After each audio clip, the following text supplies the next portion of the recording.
A paz do Senhor, meus queridos irmãos em Cristo. Meu nome é Ruth Andrade, tenho 74 anos e hoje sou conhecida aqui na minha cidade como a Irmã Ruth, aquela das orações. Trabalho como costureira há mais de 50 anos e sempre que alguém me vê na rua com minha Bíblia debaixo do braço logo diz: lá vai a Irmã Ruth pro culto. Mas nem sempre foi assim. Houve um tempo em que minha fé foi testada de um jeito que eu nunca imaginei que fosse possível. Um tempo em que o chão sumiu debaixo dos meus pés e eu tive que aprender, do jeito mais doloroso, que nossa fé não pode estar apoiada em homens, mas somente em Deus. Quero contar para vocês uma história que mudou minha vida para sempre.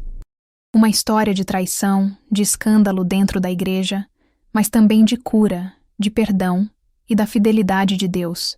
Sei que muitos de vocês já passaram por decepções na vida cristã. Já viram líderes caírem. Já sentiram aquela dor de descobrir que nem tudo que reluz é ouro. Por isso quero compartilhar o que vivi, porque talvez minha história possa ajudar alguém que está passando por algo parecido. Se prepare para acompanhar mais uma história emocionante. Mas antes de começar, se inscreva aqui no canal. Isso me ajuda a continuar contando essas histórias e faz toda a diferença para que mais pessoas também possam ouvir.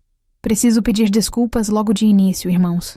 Os fatos que vou contar aconteceram há mais de 30 anos, lá em 1992.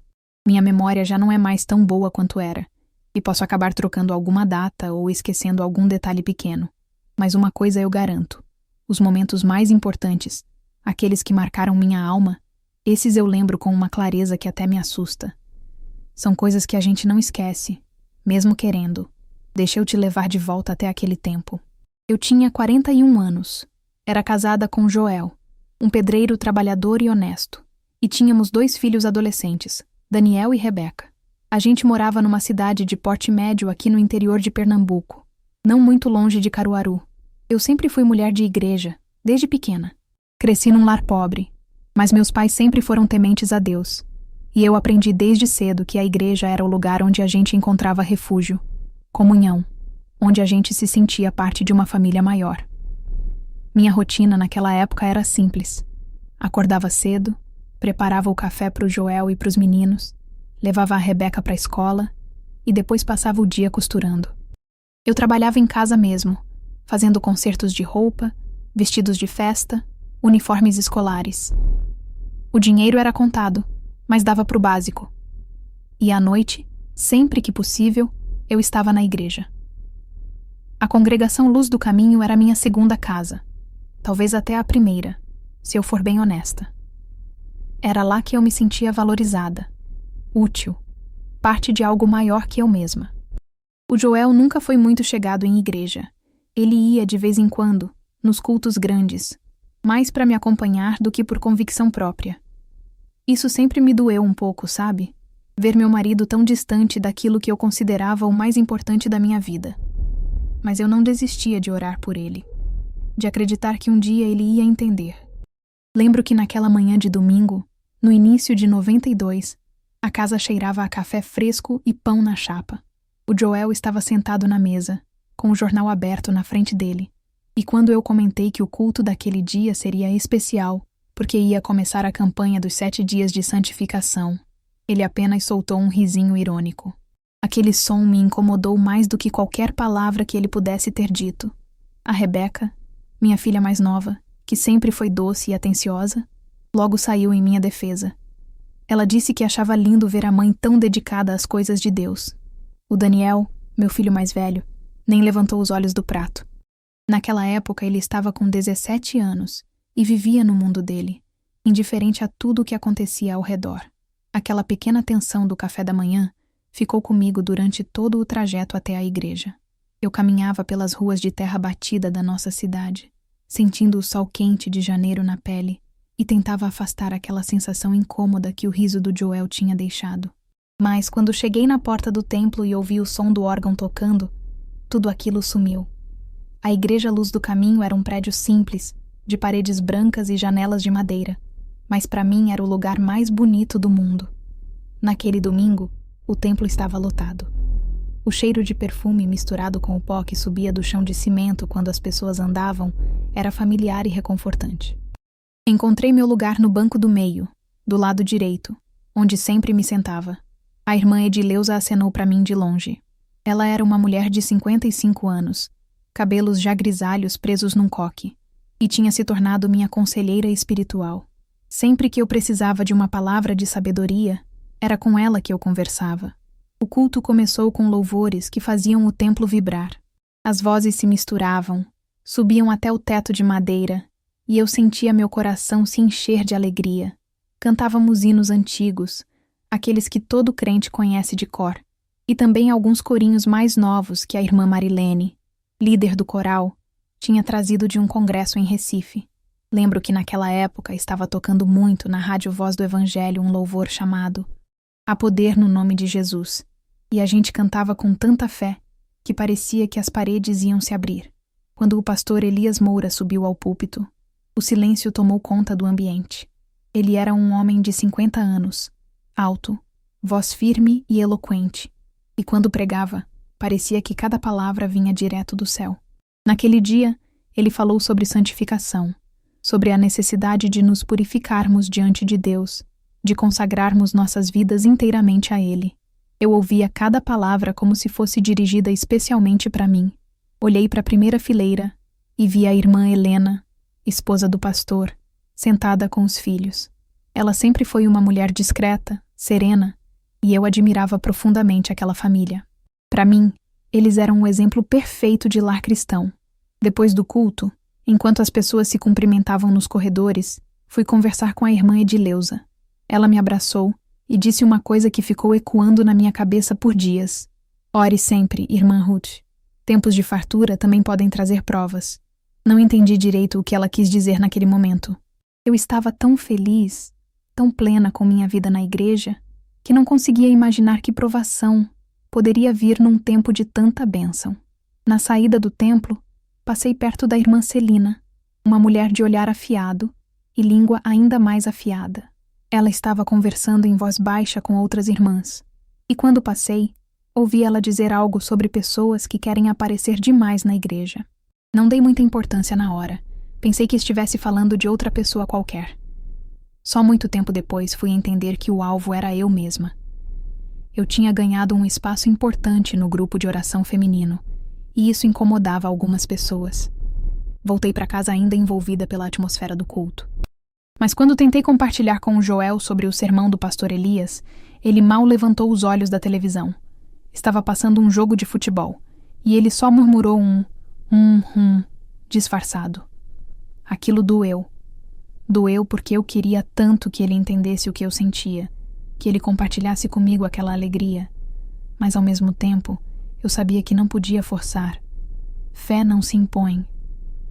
Naquela noite, deitada na cama, com o Joel já roncando ao meu lado, fiquei pensando em tudo. Pensava na igreja, no pastor Elias, na campanha de santificação que começaria na semana seguinte. O pastor tinha anunciado que seriam 7 dias de busca intensa, de oração e jejum, e que Deus ia trazer revelações especiais para cada um de nós. Eu sentia uma expectativa estranha, uma mistura de empolgação e um frio na barriga que não conseguia explicar. Era como se algo muito importante estivesse prestes a acontecer, mas eu não sabia dizer se seria bênção ou provação. A campanha dos 7 dias de santificação começou numa segunda-feira chuvosa. Lembro do cheiro de terra molhada que entrava pelas janelas abertas do templo, misturado com o aroma de café que as irmãs preparavam para servir depois da vigília. Aquela primeira semana foi intensa.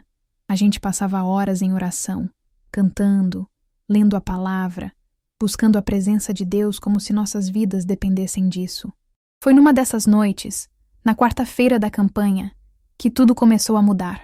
O pastor Elias anunciou que tínhamos uma nova irmã na congregação. Ela se chamava Marta Soares, tinha 25 anos e tinha acabado de chegar de Garanhuns. Quando ela se levantou para se apresentar, todos os olhares se voltaram para ela. Marta era bonita, isso ninguém podia negar. Tinha cabelos longos e lisos, sorriso largo e uma energia que chamava a atenção. Ela falou algumas palavras sobre estar buscando recomeçar a vida numa nova cidade, sobre querer servir a Deus com dedicação, e logo conquistou a simpatia de muita gente. Depois do culto, senti no coração que deveria me aproximar dela. Sempre fui assim, sabe? Gosto de acolher, de fazer as pessoas se sentirem em casa.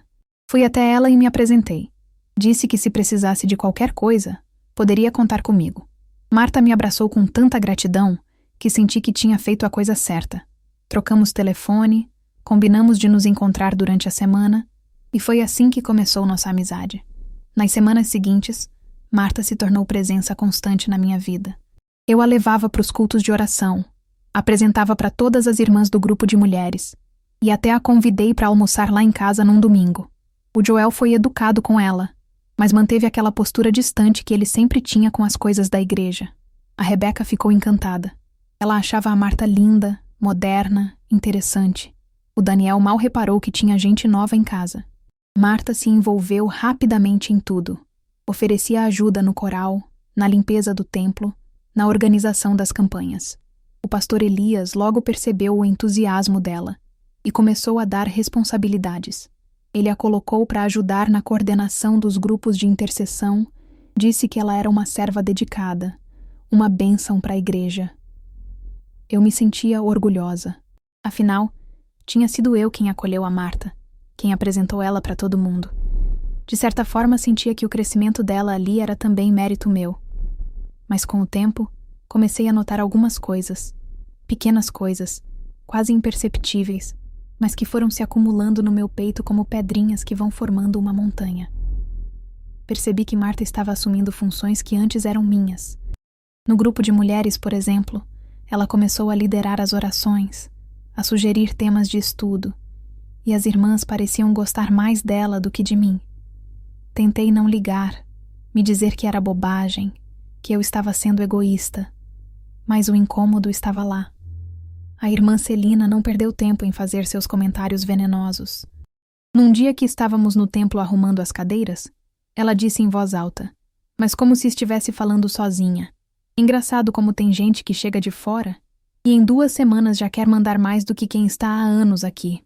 As outras irmãs fingiram que não ouviram, mas eu sabia que ela estava se referindo a Marta, e talvez também a mim, porque afinal eu tinha sido quem trouxe ela para dentro. O que mais me incomodava, e eu tinha vergonha de admitir isso até para mim mesma, era a proximidade da Marta com o pastor Elias. Eles conversavam muito. Sempre tinha reunião no gabinete pastoral. Sempre tinha algum planejamento de campanha que precisava ser discutido. A irmã Marilene, que era líder do coral, também começou a reparar. Num ensaio, ela franziu a testa quando viu os dois rindo juntos num canto do templo, mas não disse nada. Teve um dia específico que me marcou. Foi num ensaio de quinta-feira à noite. O coral estava praticando um hino novo, e eu estava sentada num dos bancos apenas assistindo. De repente, olhei para o canto onde ficava o gabinete pastoral e vi o pastor Elias e a Marta conversando. Não tinha nada demais na cena, mas houve um momento em que eles se entreolharam. E aquele olhar durou 1 segundo a mais do que deveria. Foi só um instante, mas algo dentro de mim se mexeu. Um desconforto estranho, uma sensação de que alguma coisa estava errada. Imediatamente me repreendi. Como eu podia pensar uma coisa daquelas? Era o pastor Elias, homem de Deus, líder da nossa congregação, marido da irmã Helena, e Marta era uma irmã recém-convertida, buscando servir ao Senhor. Quem era eu para julgar? Certeza que o diabo estava tentando plantar dúvidas na minha cabeça, tentando me fazer enxergar mal onde não havia nada. Orei ali mesmo, pedindo perdão a Deus por ter permitido que pensamentos tão sujos entrassem na minha mente. Mas quando cheguei em casa naquela noite, o Joel fez um comentário que me deixou ainda mais inquieta. Ele estava sentado na sala, assistindo o Jornal Nacional, e quando eu comentei que tinha vindo do ensaio do coral, ele disse de forma casual: "Aquela moça nova, a Marta, aparece demais perto do santo pastor, não é?" Senti meu rosto esquentar. Repreendi o Joel com dureza. Disse que ele não entendia nada de vida espiritual, que estava julgando servos de Deus sem motivo, que aquilo era coisa de quem não tinha compromisso com a obra. Ele levantou as mãos em rendição e voltou a prestar atenção no jornal. Mas minhas palavras tinham saído com mais raiva do que eu pretendia. A verdade é que o comentário do Joel tinha tocado numa ferida que eu estava tentando ignorar. Ele tinha falado em voz alta aquilo que eu vinha tentando abafar no meu coração. E isso me assustava.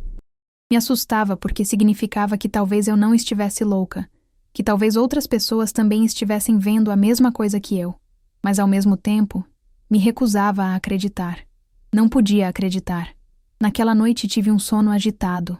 Sonhei que estava dentro do templo, mas tudo estava às escuras. Não havia luz nenhuma, e eu caminhava pelos corredores tentando encontrar a saída. De repente, ouvi uma voz que ecoava pelas paredes. Há pecado no altar. Acordei suando, com o coração disparado. O Joel dormia profundamente ao meu lado, alheio à minha agonia. Fiquei olhando para o teto, tentando acalmar a respiração. Era só um sonho. Só um sonho. Mas mesmo assim, decidi não contar para ninguém. Com certeza era minha mente criando problemas onde não existiam. Tinha que ser isso. Os meses foram passando, e a situação só piorou. Era como se uma sombra tivesse se instalado sobre a igreja Luz do Caminho, mas ninguém queria admitir que ela estava lá.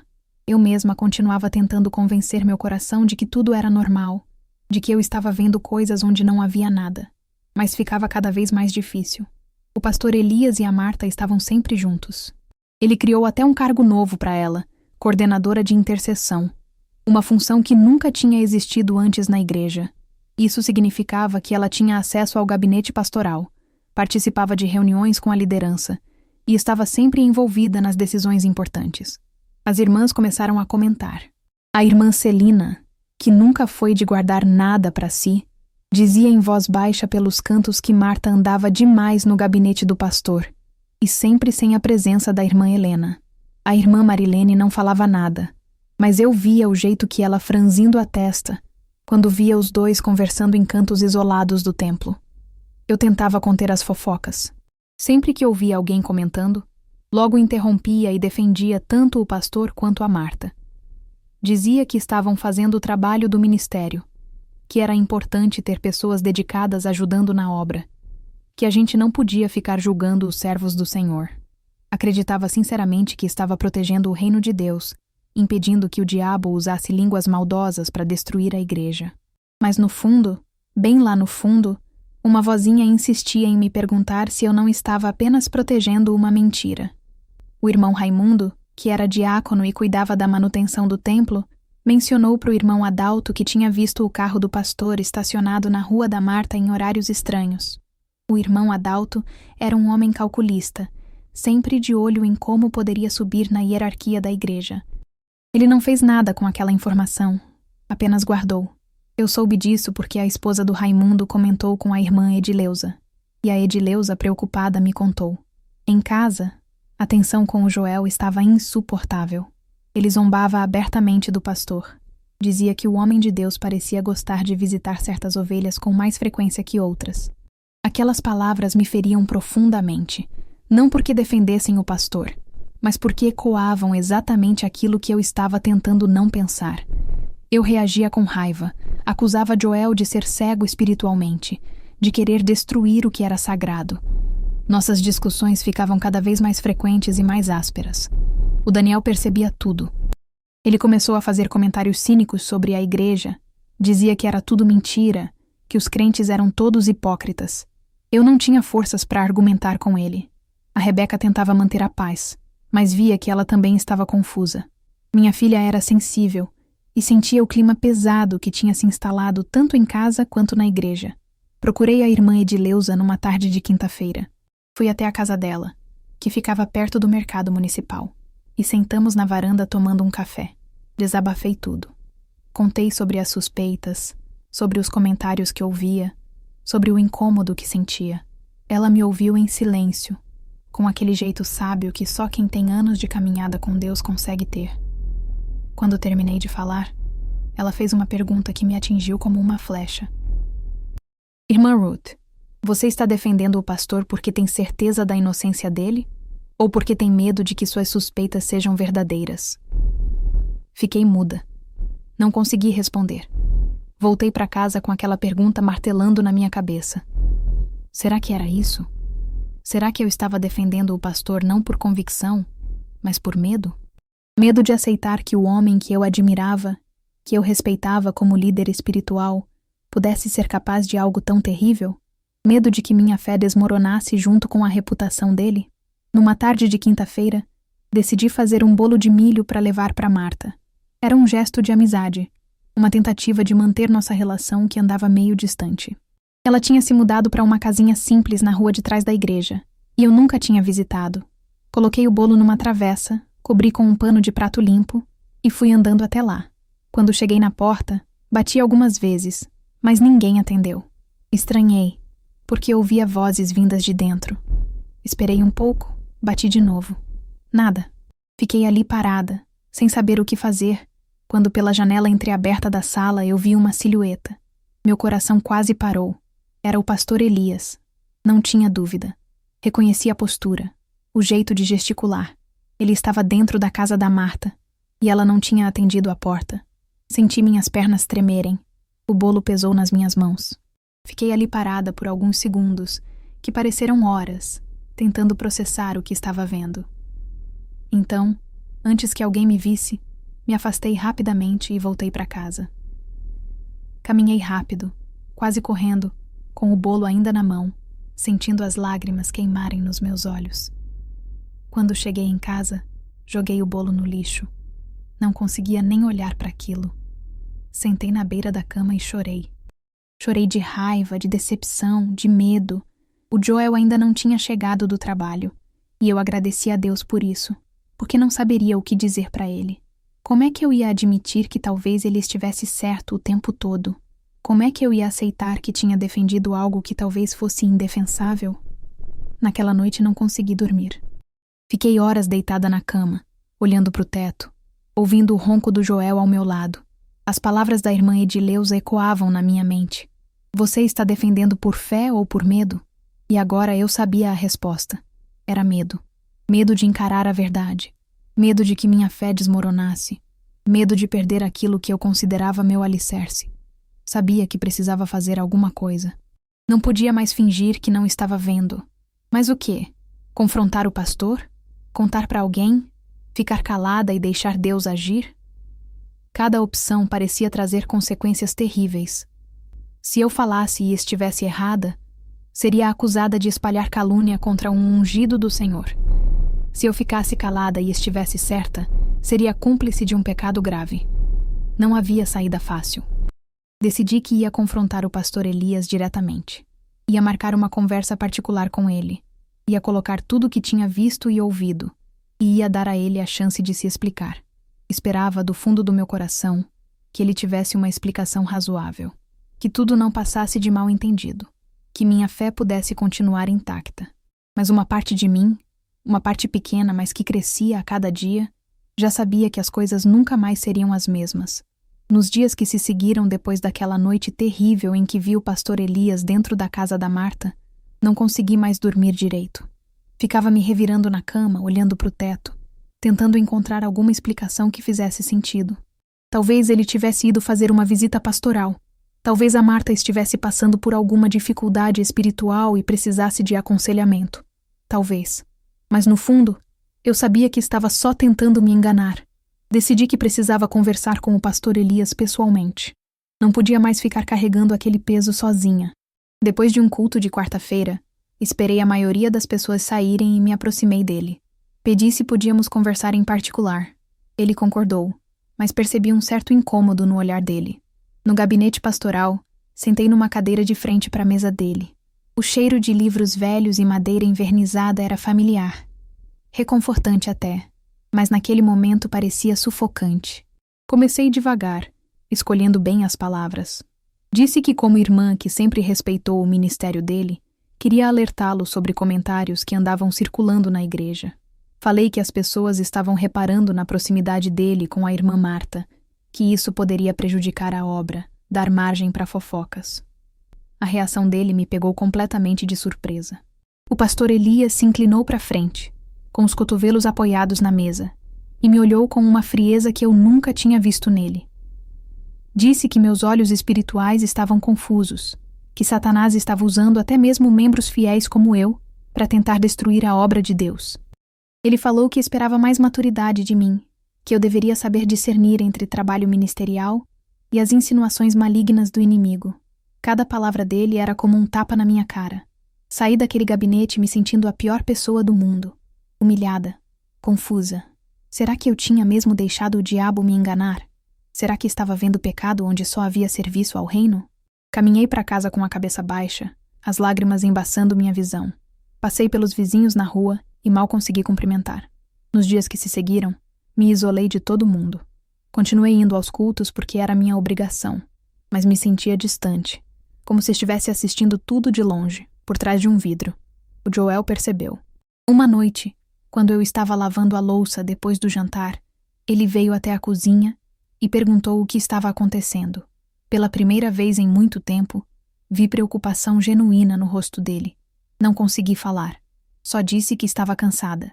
Ele não insistiu, mas colocou a mão no meu ombro por um instante antes de voltar para a sala.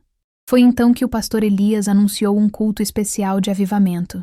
Ia vir uma irmã visitante de outra cidade, Dona Zuleide Freitas, conhecida pelo dom profético. A notícia se espalhou rápido, e a expectativa tomou conta da congregação. As irmãs comentavam animadas sobre as maravilhas que Deus tinha feito através do ministério daquela mulher. Eu tentei me animar também, mas sentia um frio na barriga que não conseguia explicar. A noite do culto de avivamento chegou. O templo estava lotado como eu não via há meses. Gente em pé nos corredores, encostada nas paredes.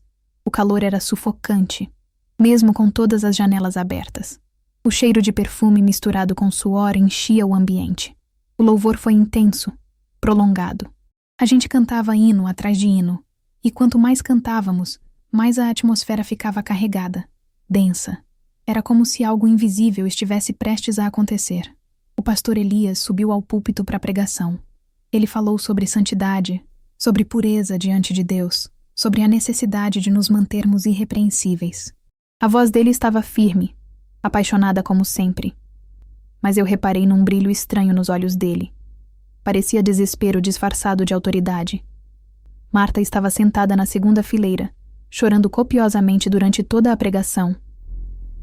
A irmã Helena, esposa do pastor, estava com os filhos do lado. Mas sua expressão era distante, como se ela estivesse ali de corpo, mas não de alma. Quando a pregação terminou, o pastor chamou para frente aqueles que queriam buscar mais de Deus. Várias pessoas foram.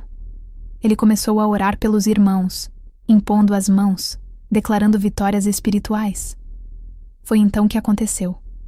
Dona Zuleide estava no meio da congregação, alguns bancos atrás de mim. De repente ela se levantou.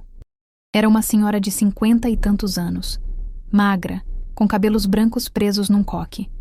Ela começou a tremer. Lágrimas desciam pelo rosto dela. Levantou a mão para o alto e começou a falar, e a voz que saiu dela não parecia vir de uma pessoa tão frágil. Era firme, clara, e ecoava pelas paredes do templo. Assim diz o Senhor, ela declarou. Há pecado escondido no altar desta casa. Deus manda dizer que trará à luz o que está sendo feito nas trevas. O Senhor não se deixa escarnecer. O silêncio que se instalou foi absoluto. Ninguém se mexia. Ninguém respirava. Senti meu coração disparar no peito. Olhei para o púlpito e vi o pastor Elias completamente pálido. Ele tentou retomar o controle. Disse amém. Que o Senhor nos purifique a todos. Mas a voz dele saiu trêmula, sem aquela autoridade que sempre teve. Ele encerrou o culto rapidamente, de forma atropelada. Pediu que todos orassem em casa e foi. As pessoas começaram a se dispersar, mas ninguém ia embora de verdade. Grupos se formaram do lado de fora do templo, nos corredores, no pátio. Os murmúrios eram constantes, pesados. A irmã Celina já estava espalhando teorias, dizendo que sempre soube que tinha coisa errada. O irmão Adalto circulava entre os grupos tentando acalmar os ânimos, mas eu vi o sorriso calculista nos lábios dele. Ele estava gostando daquilo. Saí do templo meio atordoada. O Joel tinha ido me buscar de carro naquela noite, e quando entrei no banco do passageiro, ele perguntou o que tinha acontecido. Meu rosto devia estar branco, porque ele ficou preocupado. Contei sobre a profecia. Disse que talvez ele tivesse razão sobre as desconfianças dele. Joel não falou nada. Só segurou minha mão enquanto dirigia para casa.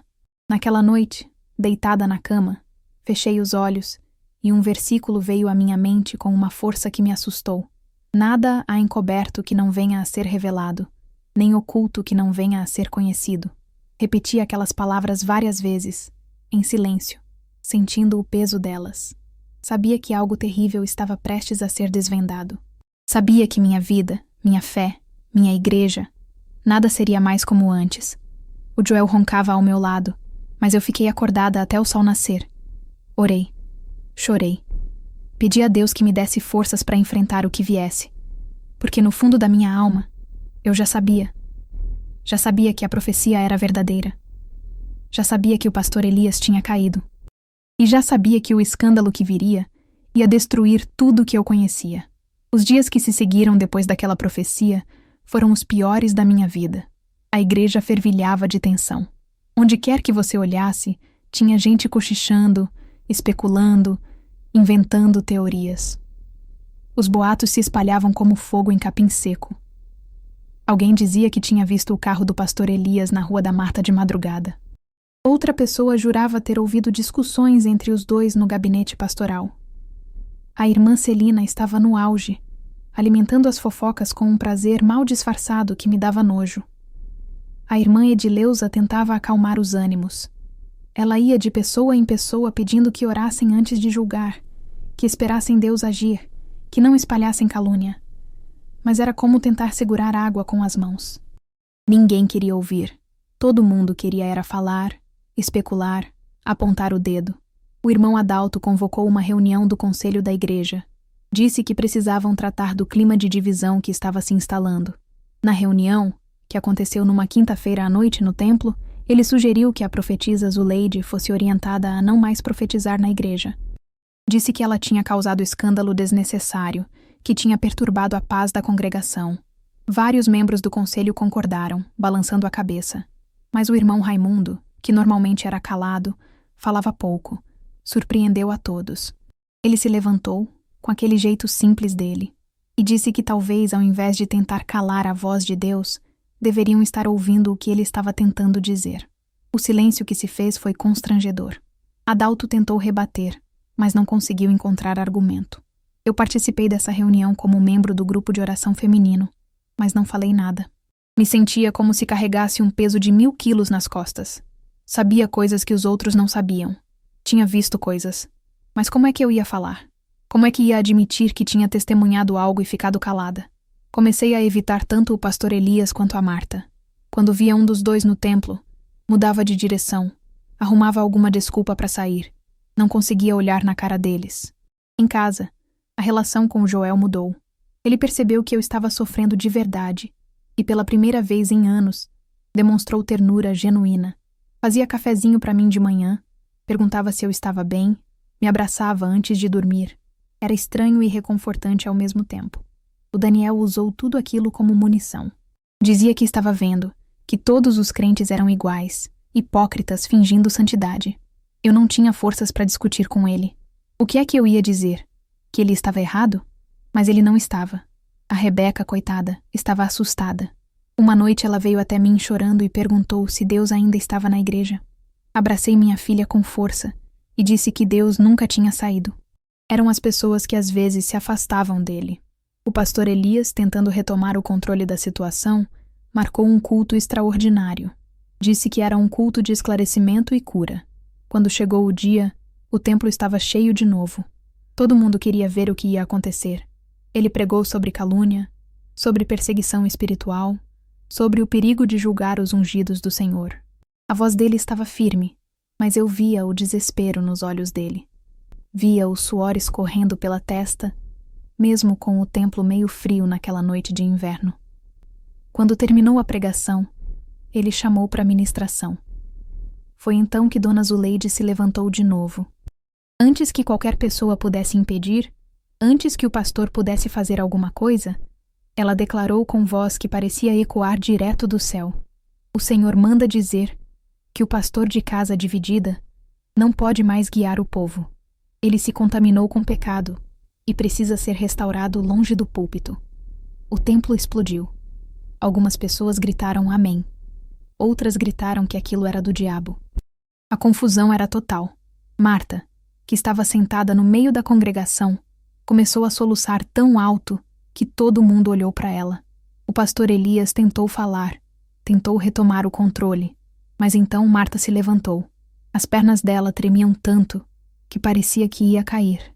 Ela estava branca, o rosto molhado de lágrimas. E então ela falou. É verdade, ela gritou entre soluços. Eu e o pastor, nós pecamos. Há quase 1 ano. Perdão, Jesus. Perdão, igreja. Não sei descrever o que aconteceu depois. Foi como se uma bomba tivesse explodido no meio do templo. A irmã Helena, que estava na primeira fileira com os filhos, caiu de joelhos com as mãos no rosto. Os filhos dela começaram a chorar desesperadamente. Membros da congregação gritavam. Vi 2 irmãs desmaiarem. Outras saíram correndo do templo como se estivessem fugindo de um incêndio. O barulho era ensurdecedor. Eu estava sentada com a Rebeca ao meu lado. Segurei a mão da minha filha com tanta força que devia ter machucado ela. Rebeca estava pálida, tremendo.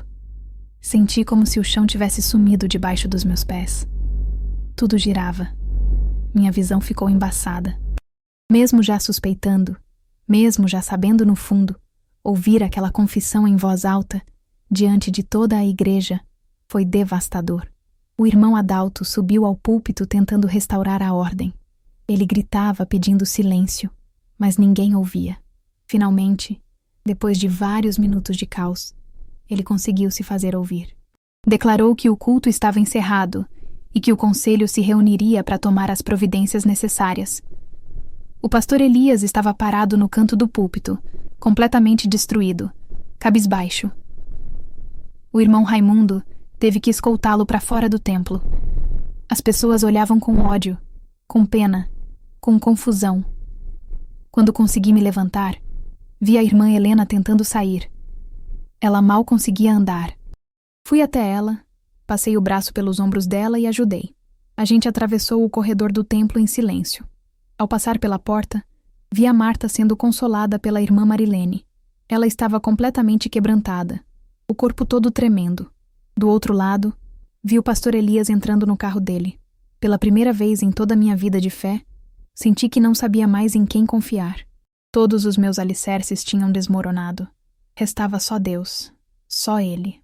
Os dias que se seguiram depois daquela noite de confissão foram como viver num pesadelo acordada. A igreja Luz do Caminho entrou em colapso completo. Metade dos membros abandonou a congregação imediatamente. Diziam que não podiam mais confiar numa casa onde o líder tinha caído em pecado tão grave. A outra metade ficou dividida. Alguns exigiam punição severa, que o pastor fosse expulso, disciplinado publicamente. Outros defendiam misericórdia, dizendo que todos somos pecadores e que ninguém tem autoridade para atirar a primeira pedra. O conselho se reuniu em sessão emergencial. O irmão Adalto liderava as discussões, e era óbvio que ele já estava se posicionando como possível sucessor. Ele falava com aquela voz grave dele, dizendo que a igreja precisava de liderança forte para atravessar a crise. O irmão Raimundo sugeriu que buscassem um pastor de fora, alguém sem envolvimento com toda aquela situação, mas Adalto descartou a ideia rapidamente. A decisão final foi o afastamento definitivo do pastor Elias do púlpito e a abertura de um processo de disciplina espiritual. A irmã Helena tomou uma decisão que partiu meu coração. Ela decidiu deixar a cidade com os filhos. Fui visitá-la antes da partida. A casa dela estava em caixas, tudo sendo empacotado. Sentamos na sala vazia, só com 2 cadeiras, e conversamos por horas. Ela chorou muito. Contou que sempre sentiu que alguma coisa estava errada, mas escolheu acreditar nas desculpas do marido. Disse que precisava se curar longe de tudo aquilo, longe dos olhares, dos julgamentos, das memórias. Abracei Helena e prometi que ia orar por ela todos os dias. Foi um momento de dor compartilhada que nunca vou esquecer. A Marta desapareceu da cidade sem deixar rastro. Ninguém sabia se ela tinha voltado para Garanhuns, se tinha ido para São Paulo, se tinha sumido no mundo. A casinha onde ela morava ficou fechada, com as janelas trancadas. Ninguém mais falava o nome dela abertamente. Era como se ela tivesse se tornado um fantasma, uma sombra que a gente preferia esquecer. O pastor Elias tentou se reunir com o conselho para pedir uma segunda chance. Disse que estava arrependido, que queria se restaurar, que Deus ainda podia usá-lo, mas foi recusado. Ele passou a viver recluso, saindo só para comprar o essencial, evitando os olhares nas ruas. Quando eu o via de longe, meu coração apertava. Não era pena, não era raiva. Era uma tristeza profunda de ver alguém que já foi tão grande cair tão baixo. Eu entrei num período de crise espiritual que nunca tinha experimentado antes. Continuei indo aos cultos porque era meu refúgio, meu hábito de anos, mas o templo agora estava quase vazio. Onde antes tinha 200 pessoas, agora mal juntava 50. Não havia mais pregações, só momentos de oração e alguns cânticos. O silêncio daquele templo meio vazio era ensurdecedor. Me sentia espiritualmente órfã.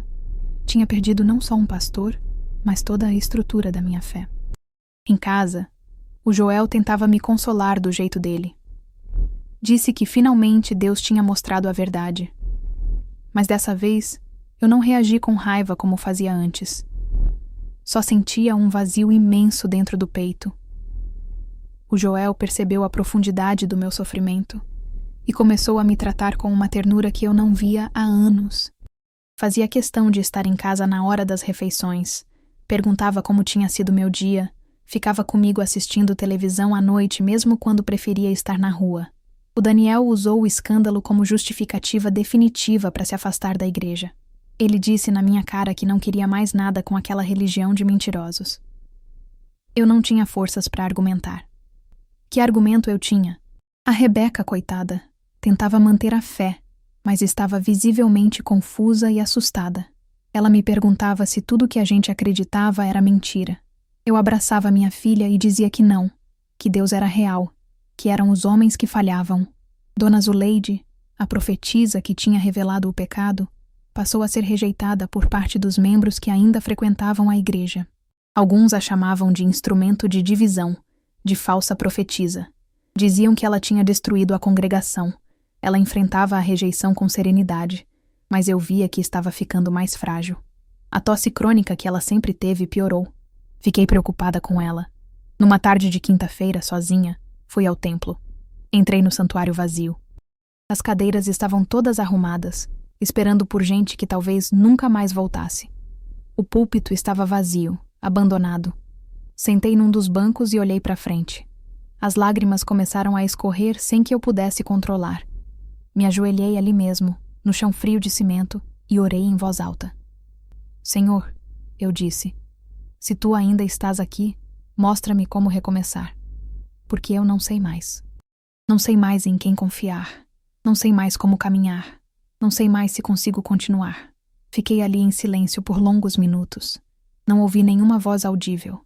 Não tive nenhuma visão. Mas senti uma paz inesperada envolver meu coração. Não era uma paz que explicava tudo, que resolvia todos os problemas.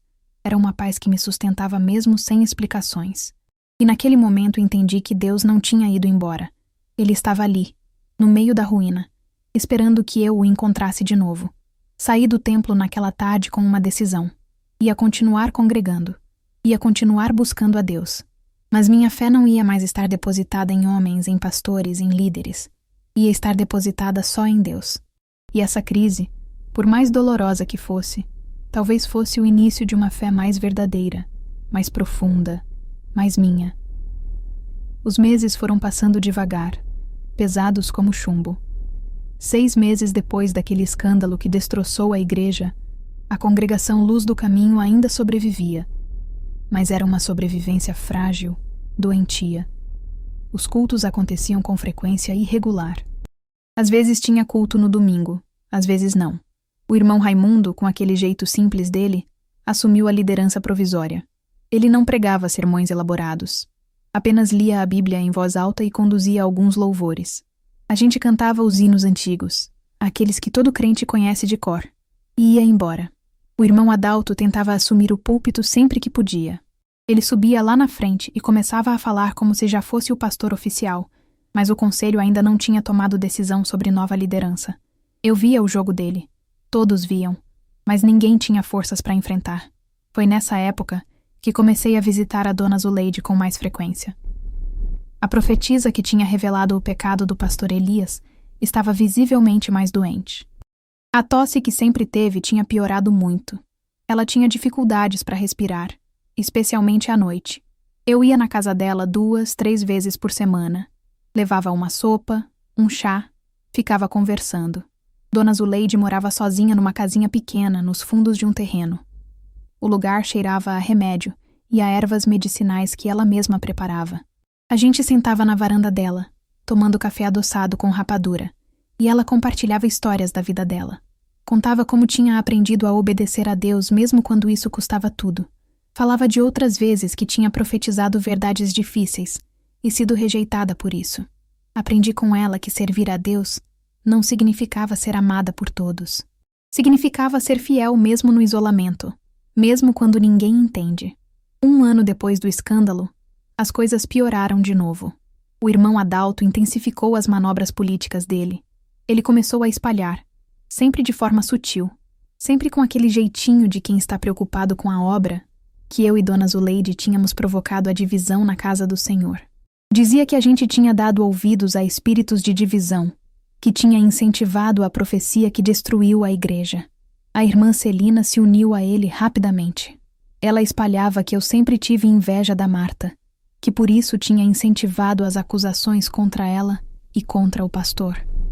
As palavras dela chegavam até mim pelos cochichos das outras irmãs, e cada uma delas era como uma facada.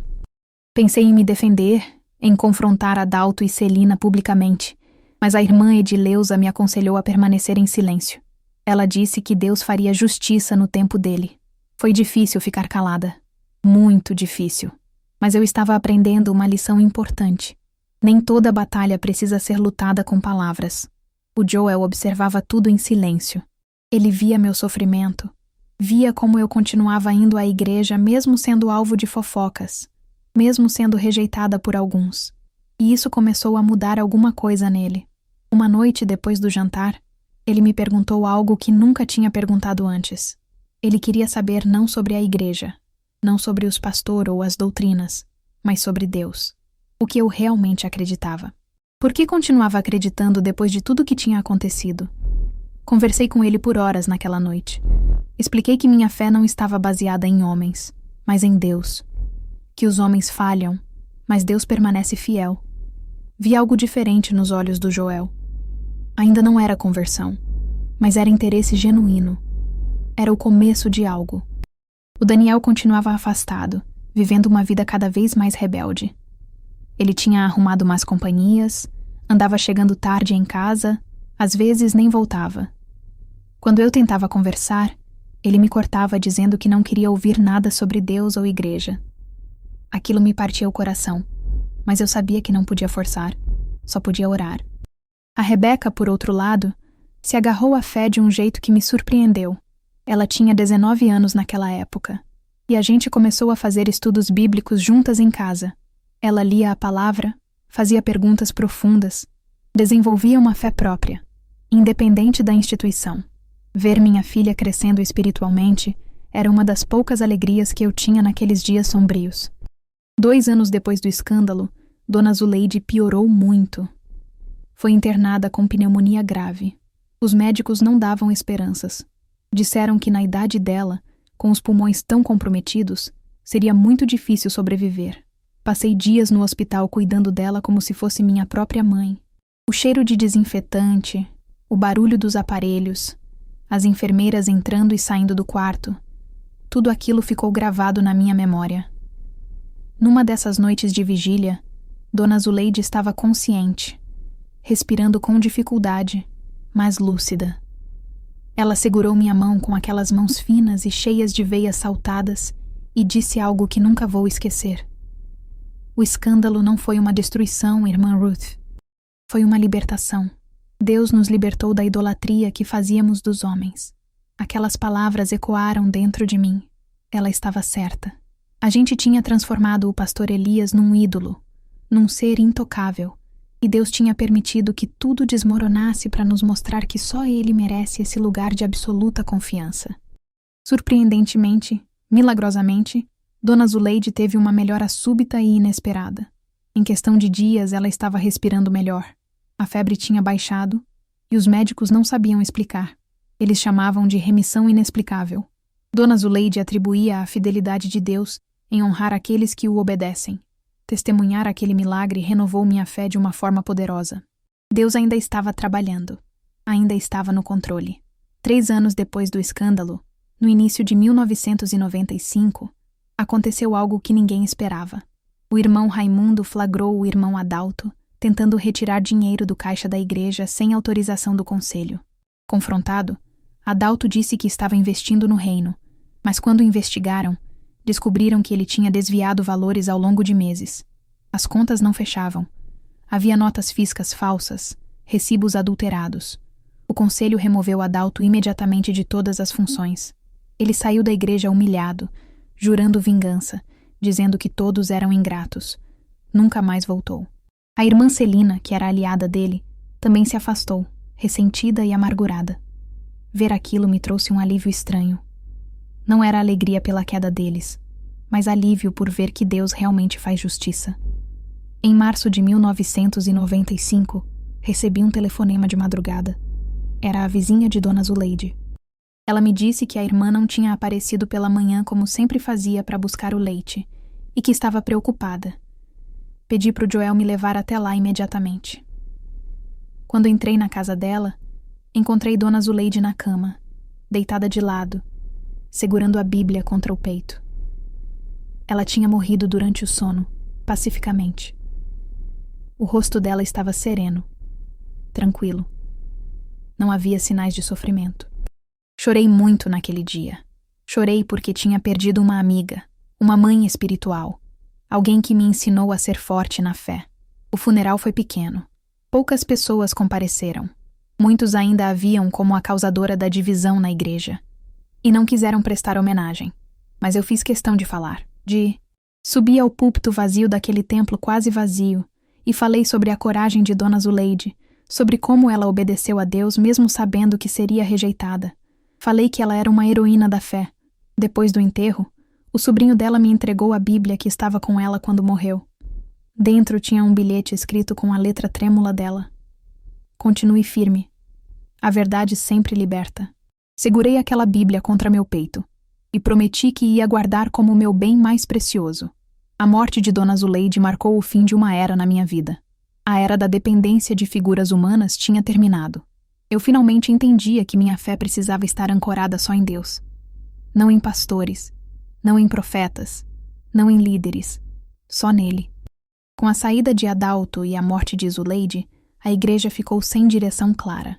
O conselho se reuniu e decidiu buscar ajuda de outras congregações. Havia esperança de que um novo pastor pudesse trazer restauração. Alguém íntegro, humilde, genuíno. A gente precisava de um recomeço. 5 anos tinham se passado desde aquela noite terrível de confissão. 5 anos de sobrevivência, de luta, de resistência. A Igreja Luz do Caminho estava reduzida a um pequeno grupo de fiéis perseverantes. O templo, que antes ficava lotado aos domingos, agora recebia apenas 15 pessoas nos cultos. As cadeiras vazias eram um lembrete constante de tudo que tinha sido perdido. O irmão Raimundo, que tinha segurado as pontas durante todo aquele tempo, finalmente conseguiu ajuda. Uma congregação de outra cidade concordou em enviar um pastor para a gente. Quando soubemos da notícia, sentimos uma mistura de esperança e medo. Esperança de recomeçar, medo de nos decepcionar de novo. O pastor Jonas Ribeiro chegou numa manhã de sábado. Ele tinha 34 anos, aparência simples, jeito tranquilo. Não era homem de terno e gravata todo dia. Usava calça jeans e camisa social simples. Tinha sido pregador de roça, acostumado com igrejas pequenas e pessoas humildes. Quando visitou o templo pela primeira vez e viu aquele santuário quase vazio, ele não demonstrou decepção. Apenas agradeceu a Deus pela oportunidade de servir. O primeiro culto sob liderança dele foi num domingo de manhã. Eu estava nervosa, com o coração apertado. Sentei no mesmo lugar de sempre, no banco do meio do lado direito, e esperei. O pastor Jonas subiu ao púlpito com uma Bíblia desgastada nas mãos e pregou sobre o bom pastor que busca a ovelha perdida. A mensagem dele era desprovida de eloquência exagerada, de gritos, de manipulação emocional.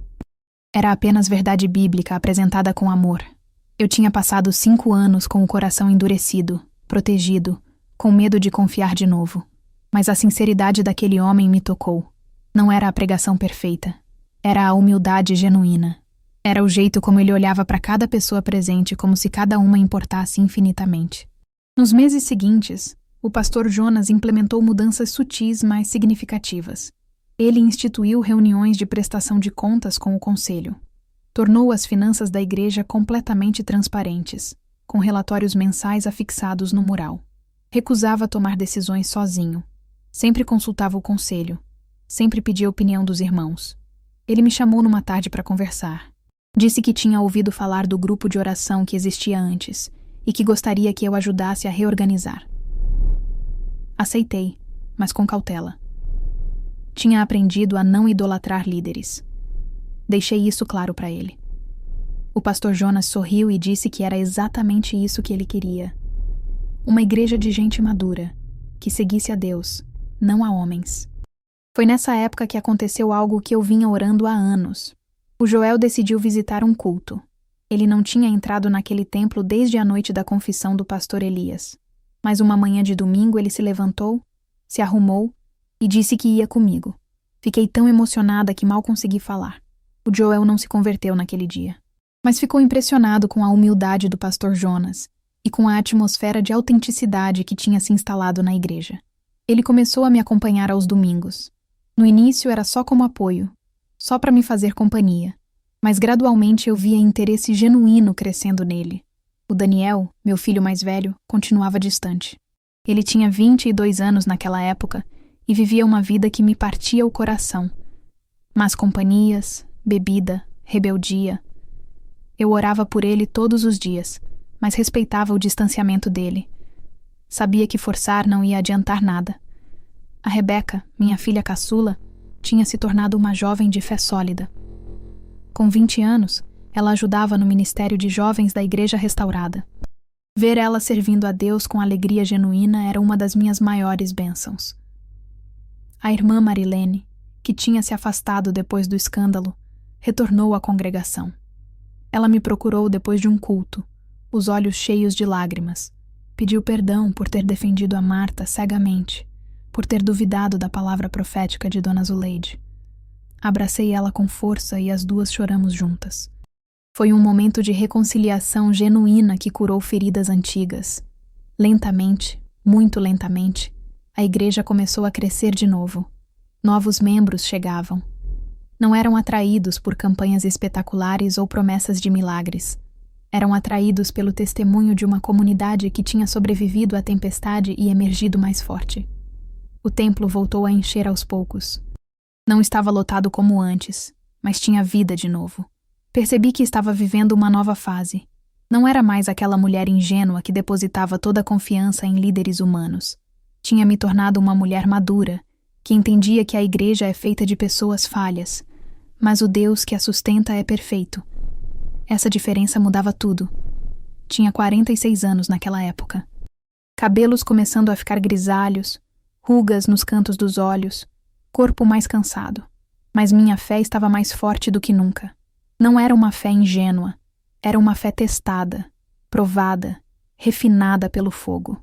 Depois de um culto dominical, enquanto ajudava a organizar as cadeiras, o irmão Raimundo veio até mim com um envelope na mão. Disse que tinha chegado pelo correio, endereçado a mim. Olhei o remetente e meu coração disparou.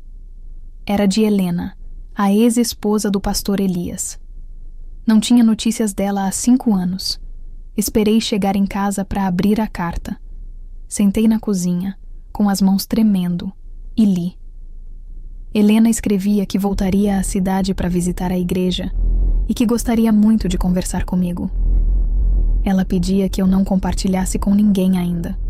Queria que o encontro fosse discreto, íntimo. Segurei aquela carta contra o peito e fechei os olhos. Tantas memórias vieram de uma vez.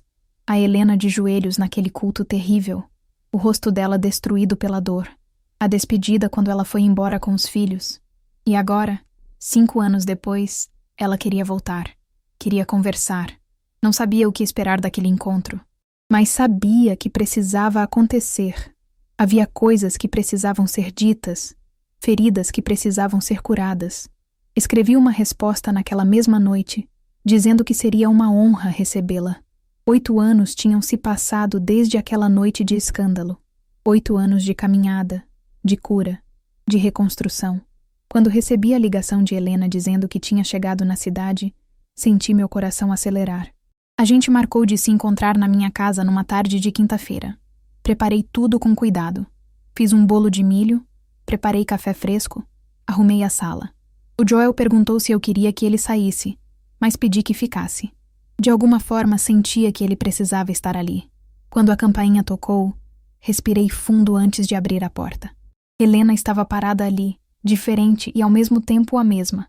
Tinha cabelos grisalhos agora, rugas ao redor dos olhos, mas havia algo novo no semblante dela. Era paz. Uma paz que ela não tinha antes. As duas nos abraçamos em silêncio. Deixamos as lágrimas falarem por nós. Quando finalmente nos soltamos, ela entrou e sentamos na sala. O Joel serviu o café e depois se retirou discretamente para a cozinha, dando privacidade para a gente. Helena compartilhou sua jornada dos últimos 8 anos. Contou que tinha passado muito tempo em terapia e aconselhamento pastoral em outra cidade. Trabalhou através da dor da traição pública, do colapso do casamento, da humilhação diante da congregação. Revelou que tinha se tornado palestrante cristã, ajudando outras mulheres que passaram por experiências semelhantes de traição e humilhação em contextos religiosos. Quando ela mencionou o Elias, meu corpo ficou tenso. Ela contou que ele vivia isolado num pequeno sítio nos arredores de outra cidade, com saúde debilitada. Disse que o tinha perdoado. Não para reatar o casamento, mas para libertar o próprio coração dela. Explicou que perdão não significa ausência de consequências, mas a escolha de não permitir que a amargura destrua a gente por dentro. Ouvi tudo com atenção e depois compartilhei minha própria jornada. Contei como o escândalo quase destruiu minha fé, como aprendi com Dona Zuleide a distinguir entre Deus e os homens que o representam, como sobrevivi aos anos de deserto espiritual. As duas reconhecemos ali, sentadas naquela sala simples tomando café, que de formas diferentes, ambas tínhamos sido vítimas do mesmo pecado. E ambas tínhamos escolhido a cura ao invés da amargura. Helena visitou o culto dominical. Quando ela entrou no templo, vi a emoção nos olhos dela. O santuário estava cheio de novo, vibrante, vivo. Ela conversou brevemente com o pastor Jonas depois do culto, agradecendo por ele ter aceitado o desafio de restaurar uma congregação tão ferida. Foi durante essa visita que aconteceu algo que eu vinha orando havia anos. O Joel, que acompanhava os cultos há 3 anos, mas nunca tinha feito um compromisso público, decidiu se converter. Num culto de ação de graças, ele caminhou até o altar com lágrimas escorrendo pelo rosto e pediu para ser batizado. Ele testemunhou diante de toda a igreja que tinha passado anos observando minha fé.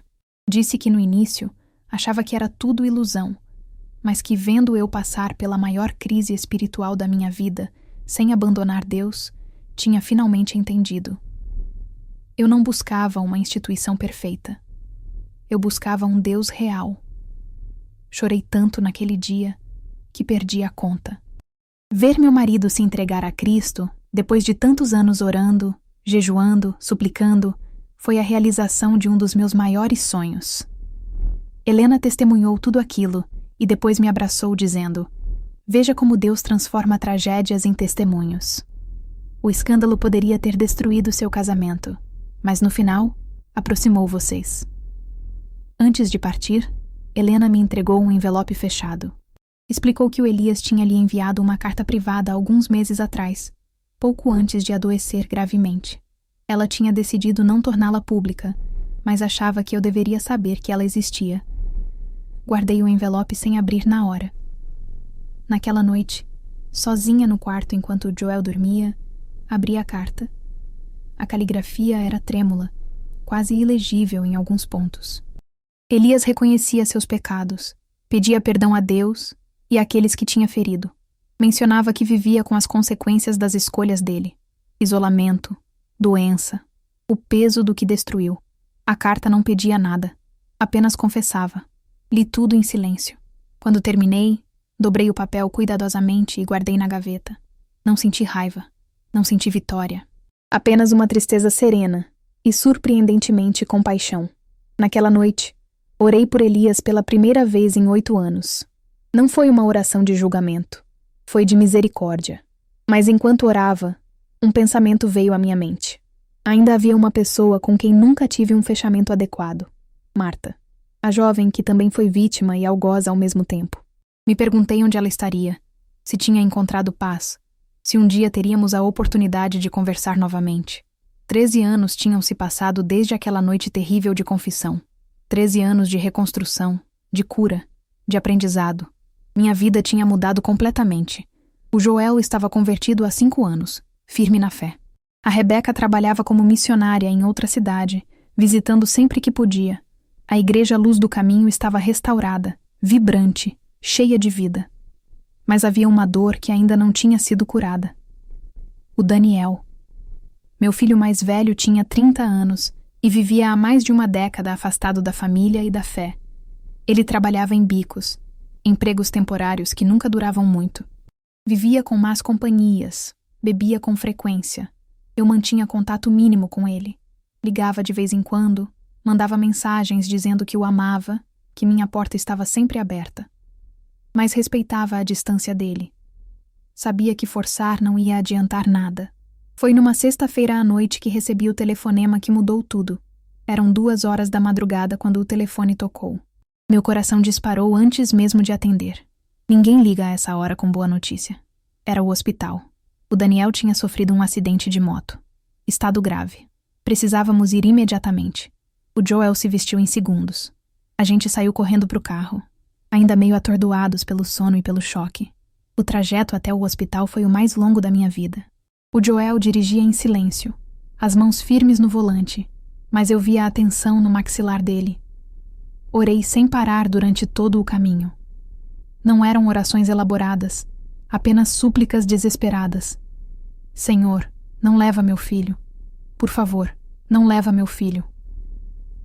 Quando chegamos no hospital, o cheiro de desinfetante me deu náusea. Uma médica nos recebeu com expressão séria. Ela explicou que o Daniel estava dirigindo em alta velocidade, aparentemente alcoolizado, quando perdeu o controle numa curva. Foi arremessado a vários metros de distância. Traumatismo craniano, fraturas múltiplas, hemorragia interna. Ele estava em cirurgia de emergência. As próximas horas seriam críticas. Sentei naquela sala de espera fria e comecei a orar de verdade. O Joel orava ao meu lado, segurando minha mão com força. Liguei para Rebeca, que estava em outra cidade. Ela disse que pegaria o primeiro ônibus e chegaria em algumas horas. Liguei também para o pastor Jonas, que veio imediatamente mesmo sendo madrugada. A notícia se espalhou rápido. Antes do amanhecer, a sala de espera do hospital estava cheia de irmãos da igreja. Formamos uma corrente de oração ali mesmo. O pastor Jonas liderava, pedindo pela vida do Daniel, pela mão de Deus sobre os médicos, pelo milagre que a gente tanto precisava. Pessoas que mal conheciam meu filho estavam ali, intercedendo, chorando, crendo. As horas passavam devagar, arrastadas. Cada minuto parecia uma eternidade. Eu olhava para o relógio na parede e sentia que o ponteiro mal se movia. A irmã Edileuza chegou apoiada numa bengala, com seus 80 e tantos anos, mas fazendo questão de estar presente. Ela sentou ao meu lado e segurou minha outra mão. Não disse nada, só ficou ali, firme, sendo presença. Quando o sol nasceu, a médica finalmente saiu da sala de cirurgia. O rosto dela estava cansado, mas havia algo nos olhos dela que me deu esperança. Ele sobreviveu, ela disse. Contra todas as expectativas, seu filho sobreviveu. A cirurgia foi bem-sucedida. Ainda é grave, mas ele está vivo. Desabei em lágrimas. O Joel me segurou e a gente chorou junto. Os irmãos ao redor começaram a louvar a Deus ali mesmo, no corredor do hospital.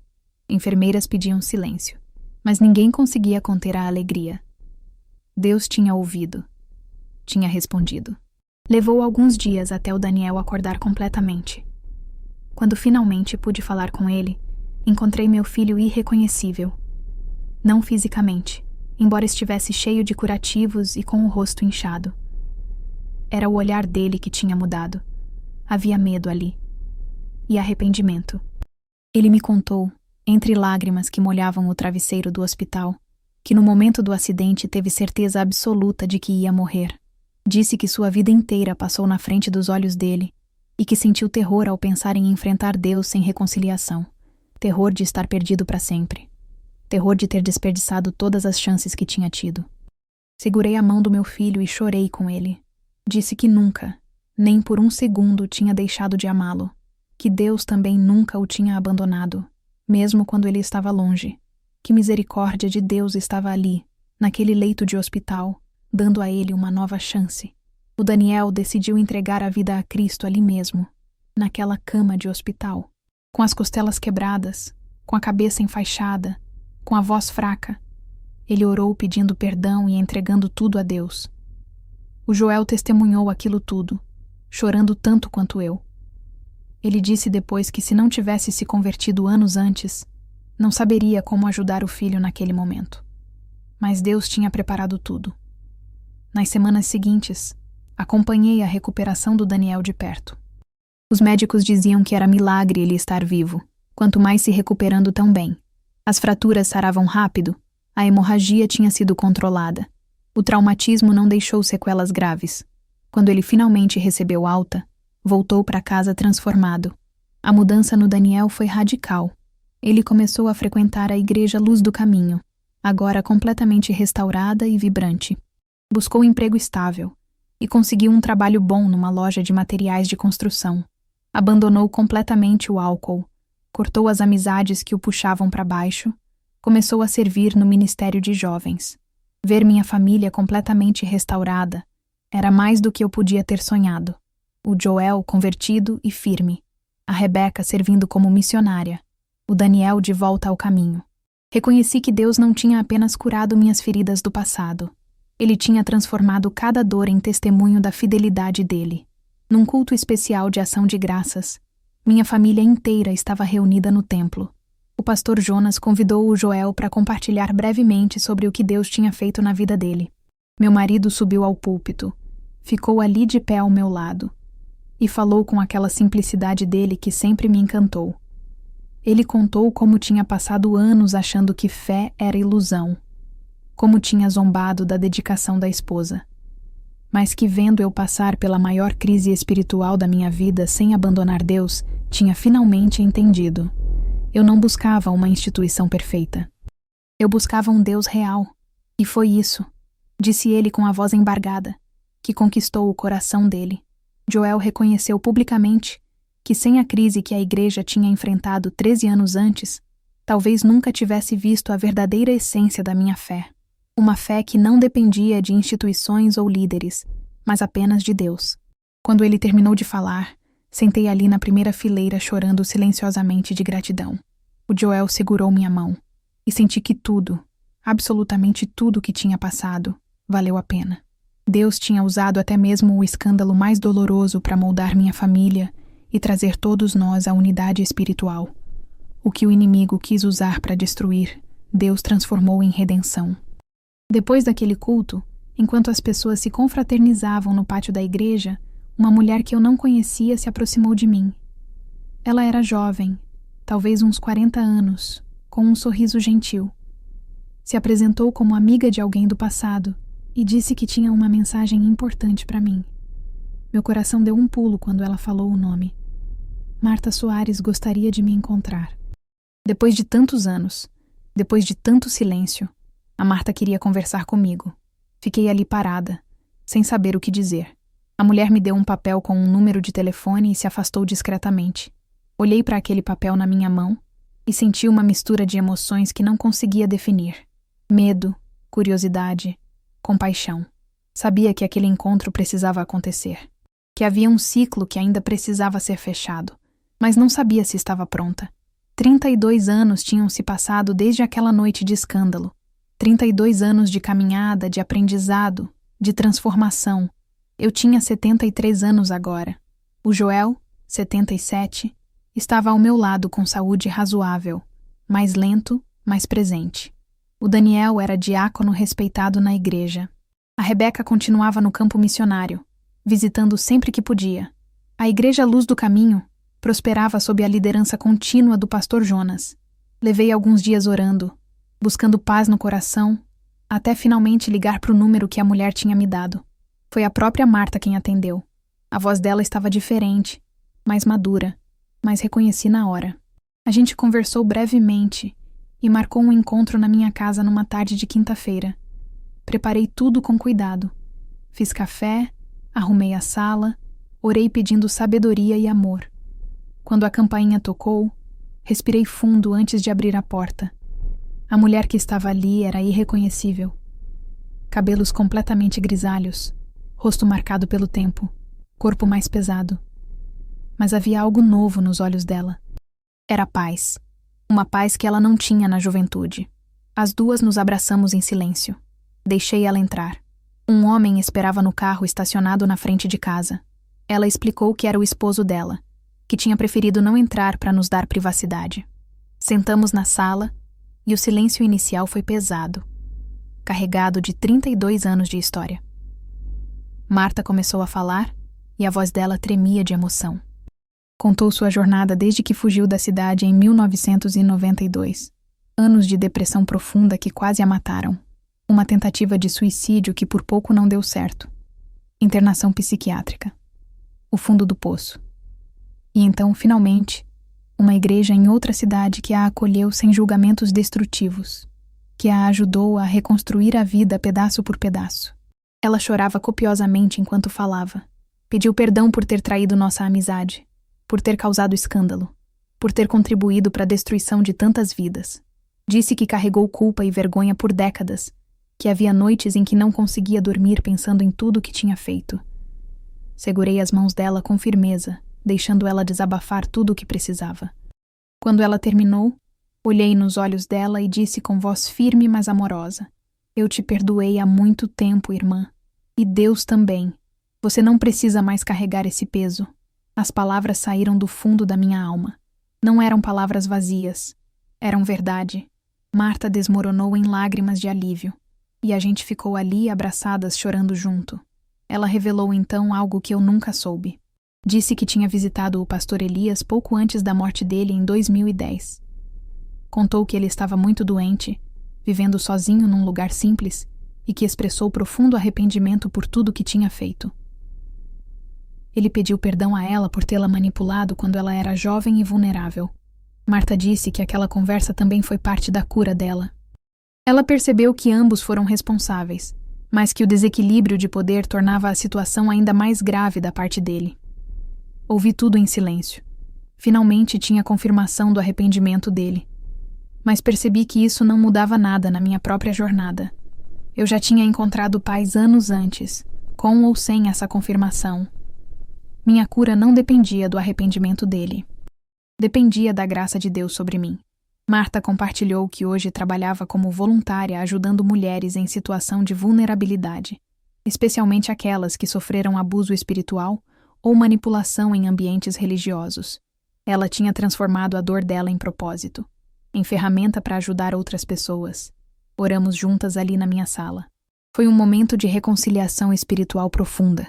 O Joel observava de longe, da cozinha, e depois me contou que se emocionou vendo minha capacidade de perdoar. Quando Marta se despediu, nos abraçamos de novo, mas dessa vez não havia mais peso. Apenas paz. Alguns dias depois, a igreja organizou uma pequena confraternização de aniversário da congregação. A Helena, que mantinha contato regular comigo ao longo dos anos, também estava presente. Num determinado momento da tarde, aconteceu algo extraordinário. Eu, Helena e Marta nos sentamos juntas debaixo de uma árvore no jardim da igreja. 3 mulheres cujas vidas tinham sido profundamente impactadas pelo escândalo de 1992. 3 mulheres que escolheram a cura ao invés da amargura. Conversamos por horas, compartilhando como Deus usou aquela tragédia para nos moldar, nos transformar, nos tornar instrumentos de cura para outras pessoas. Alguns membros mais jovens da igreja observavam a gente de longe, curiosos. Eles perguntaram ao pastor Jonas sobre nossa história. Jonas disse que talvez um dia pudéssemos compartilhar publicamente, mas que o tempo de Deus era perfeito. Olhei ao redor daquela confraternização. Meu marido convertido conversando animadamente com outros irmãos. Meus filhos restaurados servindo a Deus. A igreja fortalecida, vibrante, cheia de vida. Antigas feridas curadas completamente. Reconheci ali que a jornada tinha sido longa e dolorosa. Mas cada passo valeu a pena. Durante a confraternização, uma jovem da igreja se aproximou de mim. Ela se chamava Júlia, tinha 22 anos, e pedia conselhos sobre como lidar com uma decepção que tinha tido com um líder espiritual. Olhei para aquela moça e vi meu próprio reflexo de décadas atrás. Vi a dor, a confusão, o medo. Convidei ela para tomar um café na minha casa na semana seguinte. Sabia que minha história ainda tinha propósito, que eu podia ajudar a próxima geração a não cometer os mesmos erros, a construir uma fé baseada em Deus, não em homens. 33 anos se passaram desde aquela noite terrível. Eu tenho 74 anos agora, e apesar da idade avançada, continuo ativa na igreja. Lidero o grupo de oração de mulheres, e sou reconhecida como uma das anciãs espirituais mais respeitadas da congregação.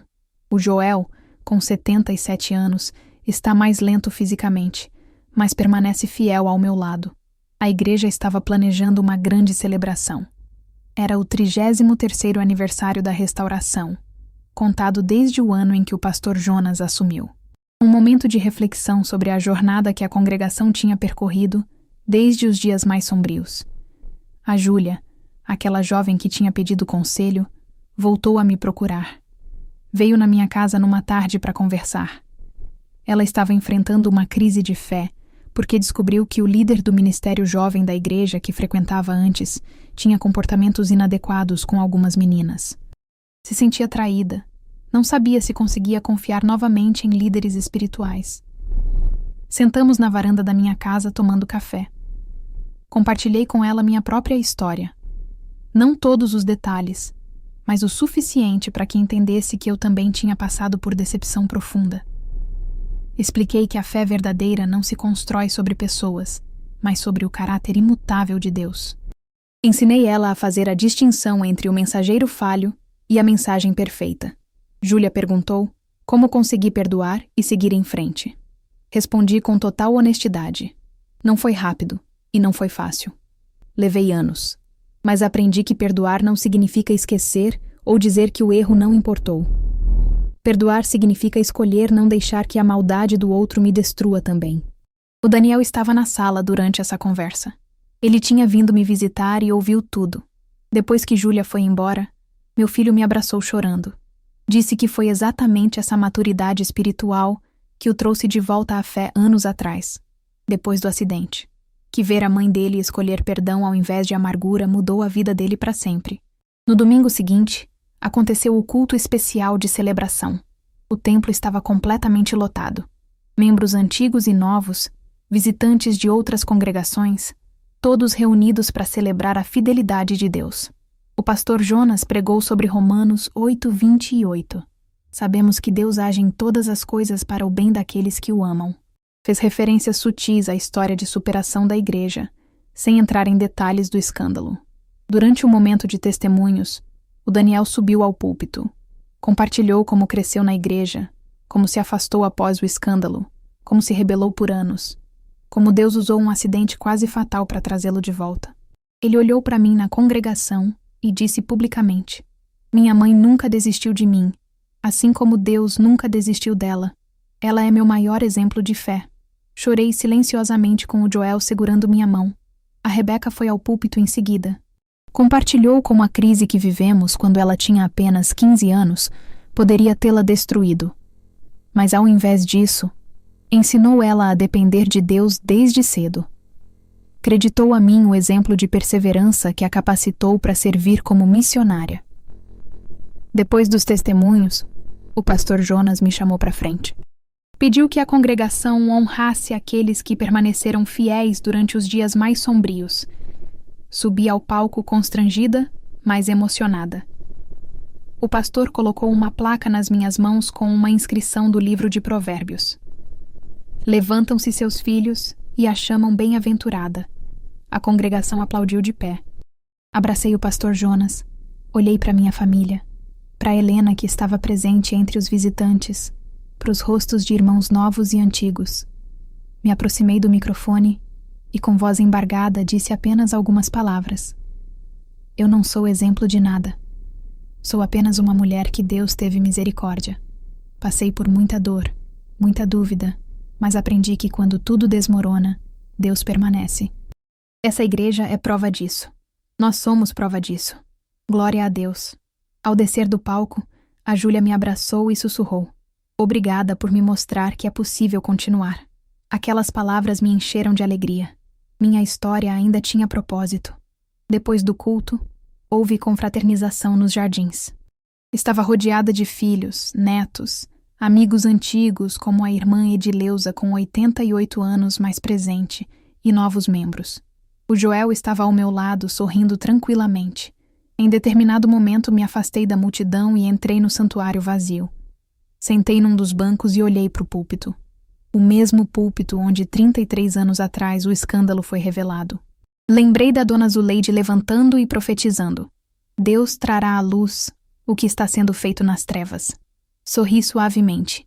Aquela profecia não foi apenas sobre o pecado do Elias.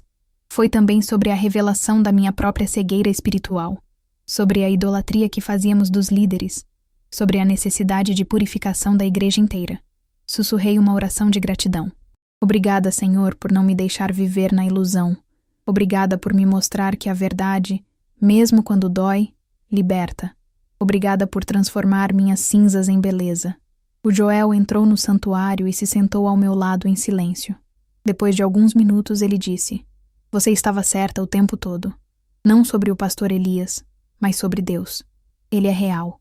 Encostei a cabeça no ombro do meu marido e ficamos ali em paz. Meus queridos irmãos, se você chegou até aqui, obrigada por me ouvir. Minha história não é só minha. É de todos que já foram decepcionados por líderes, que já viram escândalos na igreja, que já se perguntaram se valia a pena continuar. Quero dizer para você, vale. Vale porque nossa fé não está em homens, está em Deus. E Ele nunca falha. Se essa história tocou seu coração, se inscreva no canal, deixe seu like e compartilhe com alguém que precisa ouvir. Porque a verdade sempre liberta. O perdão sempre cura. E Deus sempre transforma tragédias em testemunhos da glória dele. Que o Senhor abençoe sua vida. A paz do Senhor.